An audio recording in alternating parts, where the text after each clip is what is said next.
Do you speak crowdlending? Welcome to our podcast covering the crowdlending industry. Our mission is to provide you with all the insights from this market and help you make informed decisions. I'm Gassan, co-founder and CEO of Acredius. We are a crowdlending platform based in Zurich, Switzerland. I'm delighted to host this podcast and hopefully bring value to all our listeners.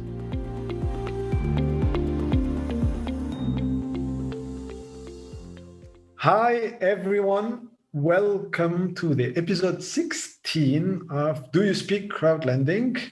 Today, I'm very happy and honored to have Adrian Gunadi. Adrian is the co-founder and CEO of Investree. Investree is a marketplace lending coming from Indonesia. Adrian is going to tell us more about Investree story, his story, and I'm really looking forward to this great exchange. Hi, Adrian. Hi, Gassan. How are you? Hi, everyone. It's an honor. It's an honor for me to be able to share our story and perhaps, the story of how fintech lending has evolved over the past several years in Indonesia. Awesome. Thank you, Adrian. I mean, long story short, we even met, as we were speaking before, we even met here in Zurich like 2 years ago. And it's funny how, the word is small. How time flies, yeah?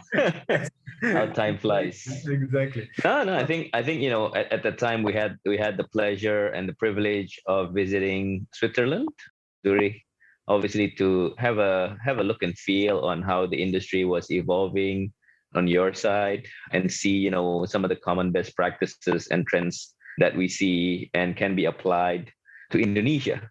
Apart from that, I think one of the key results from the trip, just to share with you and everyone, is that we actually made a partnership with one e-invoicing company from Switzerland called Bilte. So we've recently implemented our e-invoicing financing stack to complement our, supply chain financing product, which is a majority of our portfolio actually is focusing still on supply chain financing. So, we partnered with Bilte from Swiss, developed this e-invoicing stack for our ecosystem borrowers. So, this is a collaboration example that we have done with the fintech industry in Switzerland. Awesome. But I mean, we are here today to know more about Investree and you, Adrian. So go ahead, please. Yeah. So again, as Gaston mentioned, I think, I started Investree together with two of my other fellow co-founders. We were all ex-bankers actually. And about 5 years ago, we decided to leave our, almost 20 years of career in banking to start fintech lending in Indonesia. I think, we benchmark with the trends of fintech globally. We saw what happened in the US. You had your lending club that, have gone public. You have Funding Circle. So I think those two institutions became, sort of like the benchmark when we first started Investree. Is it possible to do this at the time, peer to business model or a marketplace lending model in Indonesia that stems from actually our firsthand experience as bankers. We noticed that, it was very challenging for SMEs in Indonesia to gain access to finance, gain access to a proper working capital facility without any collateral. So the idea of, using data, using technology to make loans more accessible for SMEs and connecting with lenders who are seeking for yields, that was the idea or the ideation stage of Investree about 5.5 years ago.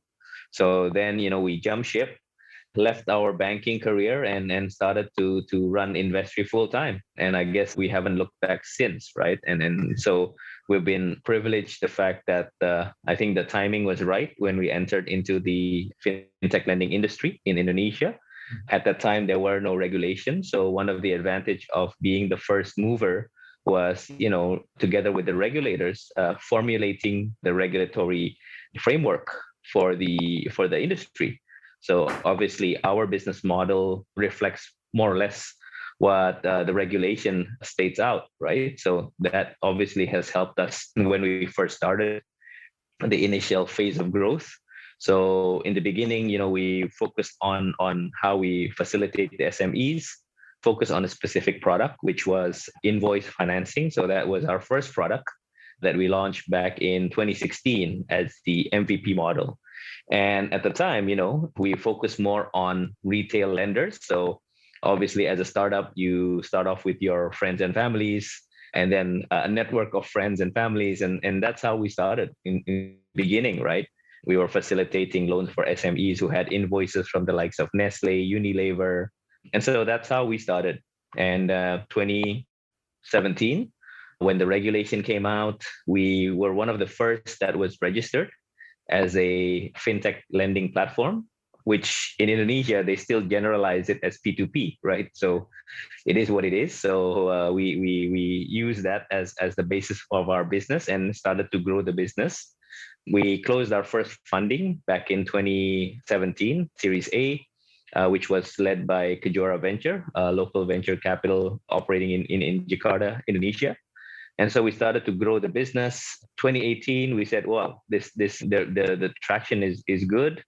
The growth is good. We managed to more than double origination volume back then. And so we decided to do our next round, 2018. Actually, end of 2018, we decided to do the next round because, we wanted to use the momentum, capitalize on the growth, and prepare ourselves for the next phase. And I think we made the right decision back then, to raise and to have the proper infrastructure in place in terms of credit scoring, hiring the right people, and also developing the right product. And so 2018 to 2020, I believe, was the period where we enjoyed a significant growth of the business. And 2020 first half, I think no one expected COVID would happen, right? So one of the things that happened at that time was that we were planning to raise our Series C. And then COVID happened. Indonesia went into lockdown in March. So we decided to let's close the round. So we closed half of the round in March and navigate through the uncertainty of COVID. But fortunately, we still managed to grow the business. We grew 30% last year, 2020. A few notable points was that, a lot of our B2B partnership ecosystem, which we oriented the borrowers, started to rewards for us, right? And the ability for us to focus and deepen our penetration through our partners helped us to grow about 30%.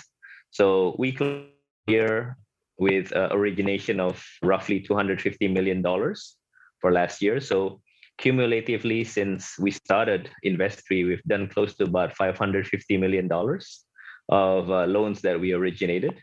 And 2021, we kicked off the year by obtaining our license in the Philippines. So we have now officially become the first crowdlending platform in the Philippines, whereby we have created a joint venture with the Philinvest Group, one of the largest conglomerate in the Philippines. And hopefully this second quarter, we're targeting to obtain our third license in Thailand. So hopefully by 2021, we'll have 3 fully operational licenses in Indonesia, Philippines, and Thailand. So, what I have shared essentially is just the journey of how, Investree started and where we are right now. Yasin. Impressive. Thank you, Adrian, for sharing this. Having all this journey, can you help me out understand why would people in Indonesia, Philippines, would be interested in Investree or in crowdlending in general? What are there some variables that are existing in these parts of the world that are not existing in maybe mainland Europe or somewhere else? Right. I think it's a very relevant question. And as I said early on, one of the reasons why we started Investree was that we saw an opportunity. We saw a problem in terms of access to finance for SME. In Indonesia, it is believed that the estimated credit gap amongst SME, the ability to be able to access a formal financial service from a bank remains a problem. And IFC states that the credit gap in Indonesia stands at close to about $100 billion.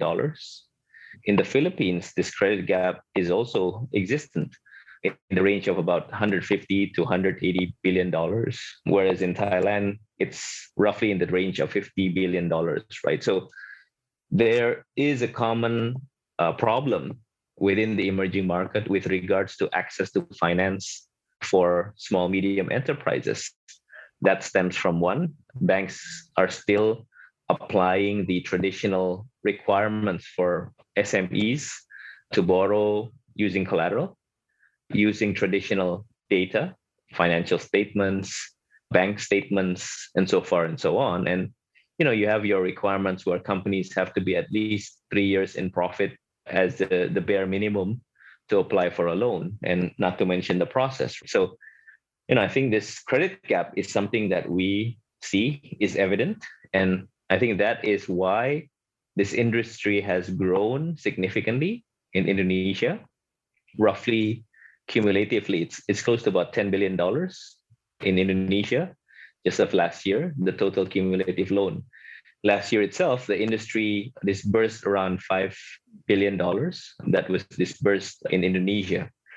So I think it stems from the fact this access to credit remains a problem. And, with marketplace lending or crowd lending platforms in Indonesia, people see this as an alternative, right? And for the lenders, the institutions or retail individuals, obviously they're looking for yields, attractively yields as a source of diversification for their funds. So, this is a ideal match, I would say. And this is what we are facilitating as a platform. And what are the most attractive or most popular verticals in, let's say, in Indonesia? I mean, were we speaking about consumer lending, SME lending, real estate lending? So I think in terms of the population, the overall portfolio is split between the productive lending, which consists of SME and micro, and the consumer lending. In terms of the volume, it's split around 60-40 productive, 40% consumer.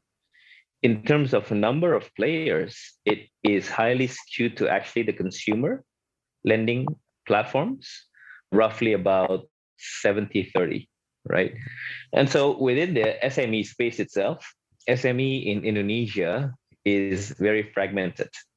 And so you have your small, medium businesses, which accounts for about 1 million, and the remaining 60 million falls into the micro category. So, there's a huge demographic there that is being addressed by us fintech lending players. And not to mention the Indonesian consumer. You have a population of close to about 250 million. If you consider the productive or millennials, about 50% of that. So probably you're looking at addressable market of around 40 to 50 million people. And, credit card penetration remains at not more than 10%, right? So again, you look at the size and you look at the opportunity. And so I think, that's why if you see the number of players right now, there's 153 fintech lending platforms that are operating in Indonesia. So they have full license status and they have a registered status. So out of the 153, there are fully licensed are around 40 companies, and the rest are in registered status. So they have to meet certain requirements within a year to obtain that license status, right? So that's, that shows you how the industry has grown. I think when we first spoke, I think there were only about 30 to 40 players. And so actually, as a result of that meeting also, we, the players, formed the Indonesian Fintech Lending Association, actually, in Indonesia. So previously, there was the Fintech Association, but given the size, the volume, and the complexity of the fintech lending, so we decided to set up a separate association, this Indonesian FinTech Lending Association, which actually I'm the chairman of the association. Brilliant, brilliant. So yeah, we one of the role of the association is to promote policy advocacy, benchmarking with other countries. And what's unique also, we developed what we call the FinTech Data Center. So it becomes our proprietary negative list or blacklist for borrowers actually that we have developed. Now that makes a lot of sense. We tried it as well, but I mean, then I don't know how did you do it on the legal side, but that would be another subject. But I'm interested, Adrian. Do you can international retail investors invest in Investree or in one of these 153 platforms? Right. They can, but operationally, it can be a bit challenging, right? Because of the regulation. So what we, recommend is perhaps, work with debt capital providers, can create a structure where the retail can actually be part of LPs of that debt capital provider. I think that's a less cumbersome process, right? Because obviously you need to manage reporting, inflows and outflows, which can be challenging for a retail investor, right? And at the end, whether the transaction costs is proportionate to the return. So the regulation is leaning towards a more institutional type of foreign lenders. I see. So basically, mainly the main retail investors inflow for Indonesia are Indonesians. Yes, are domestic, correct. Are domestic, but obviously for international, it's more institutions. And over the past year, despite the pandemic, we managed to close about a $35 million of lending capital facility from Axial Capital from the US and GMO payments from Japan, right? So hopefully we'll be able to also tap onto the institutional lenders in Europe. So you guys are now switching more to the institutional lenders. I mean, give me an idea about how do you see the let's say the future landscape of marketplace lending in Indonesia or even in general in Southeast Asia? Right. I think it comes back to the stage of the growth of the company, right? And like for us, we're doing on a monthly basis roughly about $30 to $40 million on a monthly basis. Then to be able to support that size or volume, obviously institutions make sense, right? In terms of managing it, in terms of certainty of funding, I think that becomes one of the key factors. So we started to shift more towards institution, I believe, since a year and a half ago, where the volume started to scale. And given the fact that our product remains focused mostly on invoice financing and supply chain financing, then you need these institutions to be able to support these funding requirements, right? Otherwise, the anchors or the partners that we work with, obviously they have risks on their suppliers and vendors. If there is a cash flow issue, if the funds or the loans are not fully funded, right? So it is as a consequence of the portfolio that we focus on, then you need the institutions. And so that's why, we started to build relationship with institutions since about a year and a half ago. We started with the domestic banks. They started to do channeling. And now last year we closed, as I said, with debt capital providers from Japan and the US. And going forward, we see this trend increasing. So about 2 years ago, we were still in the range of 80% or even 90% retail, 10% institution. But now we are at 60% institution, 40% retail. And we should hit roughly about 70 to 30% by end of this year. That's where we want to see. And I think it will continue to be more institutionalized given our focus in the supply chain financing and given the size of what we are doing on originating on a monthly basis. Interesting. I mean, to give some perspective, we are recording this episode on February 8th, 2021. And depending where you are in the world, you have different status of this current pandemic, the COVID-19. And I'm curious to know from your side, Adrian, how was this crisis? Perceived, or did it really affect or not? Is it positive, negative? Is it an enabler or more of a challenge to Investree and to similar platforms in Indonesia? So I'll share a little bit of context about Investree. I think overall we did relatively well. In fact, we managed to gain market share. We managed to increase the business by 30%. As I said, I think this is a testament to, our product and acquisition strategy by having a B2B to SME type of model, whereby we work with anchors, we work with institutions who have access to the SMEs and connect with them.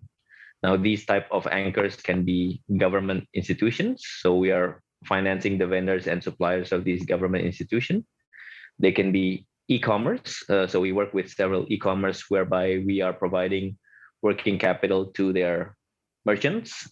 And also we're working with several other tech-enabled companies in the area of logistic, agriculture, or agri-tech. And then so I think we've been enjoying the wave of, I would say, shift between the non-digital to digital, which only accelerated due to COVID, right? Because of this less contact economy, then we see common increase amongst the digital industry in Indonesia. And, being part of that industry, we enjoyed the benefit actually. And as I mentioned, during the pandemic, obviously you see banks tightening their credit standards, right? So for new SMEs, it was even more challenging to go to a bank to seek for working capital. And so we have enjoyed this uptick. And I think also we've been able to manage our portfolio relatively well. So one of the things that we did when the crisis happened was we executed our stress test on the portfolio. We also shifted some of our selection criteria in terms of SMEs related to which sector that we wanted to focus on. And I would say focusing more on sectors that remain resilient. Some of them related to the government spending, government related sector, related to health, related to transportation, logistics, telecommunication, and e-commerce, as I mentioned. I think we've shifted our focus on channeling or acquiring group borrowers through these type of partners that we have. And so, we've been able to navigate what they call the recession or credit crunch, and manage to maintain NPL of around 1.3, 1.5% throughout the year, right? And we closed the year at 1.5%, which is much better compared to the banking industry, but also much better compared to the fintech lending industry in general, which, yes, suffered greatly, especially the fact that the consumer lenders, some of their institutional lenders were pulling out their funds because of the increased risk that they see. So the industry averaged at about 5 to 6% of NPL, in 2020. So we're better compared to the industry, I think, given our product focus and our acquisition strategy that really helped us navigate through the pandemic in 2020. So, it gives us a good ground for 2021 to further increase our position and further gain our market share. Great. These are exciting results, Adrian. The purpose of this podcast is, as I told you before, is more really to inform people about this industry. And if now let's say you speak to a retail investor, right, that is asking you about this asset class, what would be the main advantages there that you would list? You say like 1, 2, 3, it's this, and that. What would be these main advantages for you when you speak to, let's say, a retail investor? Yeah, I think for Investree, again, one, definitely our focus on invoice financing is a relatively safe underlying. Secondly, it's short dated in terms of the duration. On average, our duration is in the range of 60 days. So it's quite short dated.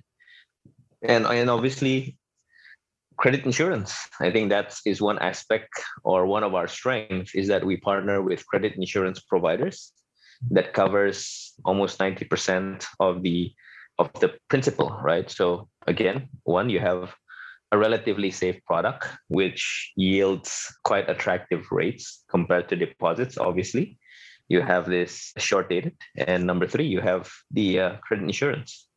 Adrian, we are really interested in to finish this really great exchange. In general, people are interested by your favorite fruit. Fruit, okay. So actually, my favorite fruit, I come from Indonesia, where you have very warm weather, humid weather. So I think you can imagine yourself sitting in the beaches of sea, right, and eating papaya. So papaya has always been my favorite fruit. It's a very tropical fruit, and yeah, it's part of the Indonesia experience, right? The tropical experience. Excellent. Well, I have an Indonesian colleague. She never brought any papaya to the office. You should try Indonesian papaya. It's very refreshing, very exotic. Thank you very much, Adrian. It has been a really, really great and informative and insightful exchange. Anything you want to add? No, I think this is an honor. As I said, I think there's a lot of exciting things that's happening in Indonesia. I think there is still a huge opportunity where we can build more collaborations between the developed markets such as Europe and the emerging markets in Indonesia, as well as Southeast Asia. There's still a lot of underserved, right, segments. And I think, when we started Investree, how can we build something that can help the SMEs? We can grow, but also one aspect is we can create impact, right? And I think that is the huge impact angle. Just to add, before I forget, we recently did an impact study on how Investree has helped created, jobs for SMEs. On average, they experience a 44% increase in hiring because of the working capital that they obtain from Investree. So I think, creating this impact gives you a different satisfaction, not only growing the business, but also be able to create impact and help the SMEs and empower the SMEs. And it's in line with our tagline with Investree, everyone can grow. Thank you very much again, Adrian. Thank you, everyone who are listening to us. We have more to come. Stay safe and see you soon. All. Thank you. Thank you. See you soon. Stay safe, stay healthy, everyone. I hope you enjoyed this episode. Thanks again for staying with us until the end. Make sure you subscribe to our podcast and follow us on social media so you never miss an episode. Please don't hesitate to send us your questions and comments at egregious.ch. Thank you.